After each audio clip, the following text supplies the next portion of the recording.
దీపం దర్శయామి. ఒకసారి నీళ్లు చూపించి వదిలేయండి స్వామివారికి. ధూపదీపానంతరం శుద్ధ ఆచమనీయం సమర్పయామి.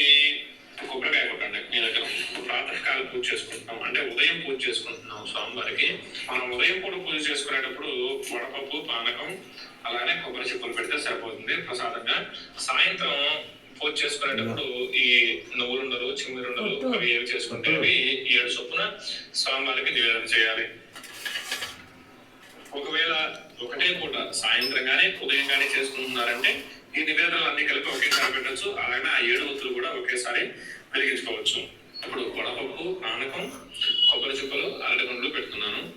ఆకు తీసుకుని ఆ ప్రసాదాల మీద నీళ్లు చల్లండి. ఓం భూర్భువస్వః తత్సవితుర్వరేణ్యం భర్గో దేవస్య ధీమహి ప్రచోదయాత్. ఆ ప్రసాదాల చుట్టూ ఒకసారి నీళ్లు చెప్పండి. సత్యం అమృతమస్తు అమృతోపసరణమసి. శ్రీ మహాలక్ష్మి ఆత్మీయమంగాహిత వెంకటేశ్వర స్వామినే నమః. యథాశక్తి నారికేల శకలాన్ సహిత ముద్ద సూపు సహిత గురోదక నివేదనం సమర్పయామి. ఇప్పుడు మీరు పెట్టిన ప్రసాదాలన్నీ కూడా స్వామివారు స్వీకరిస్తున్నట్టుగా భావిస్తూ నిదానంగా 5 సార్లు చేయి చూపించండి.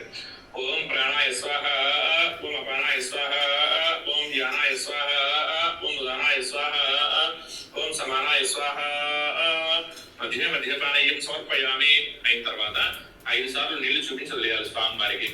మధ్య మధ్యపానీయం సమర్పయామి. అమృతాభిధానమసి ఉత్తర పోషణం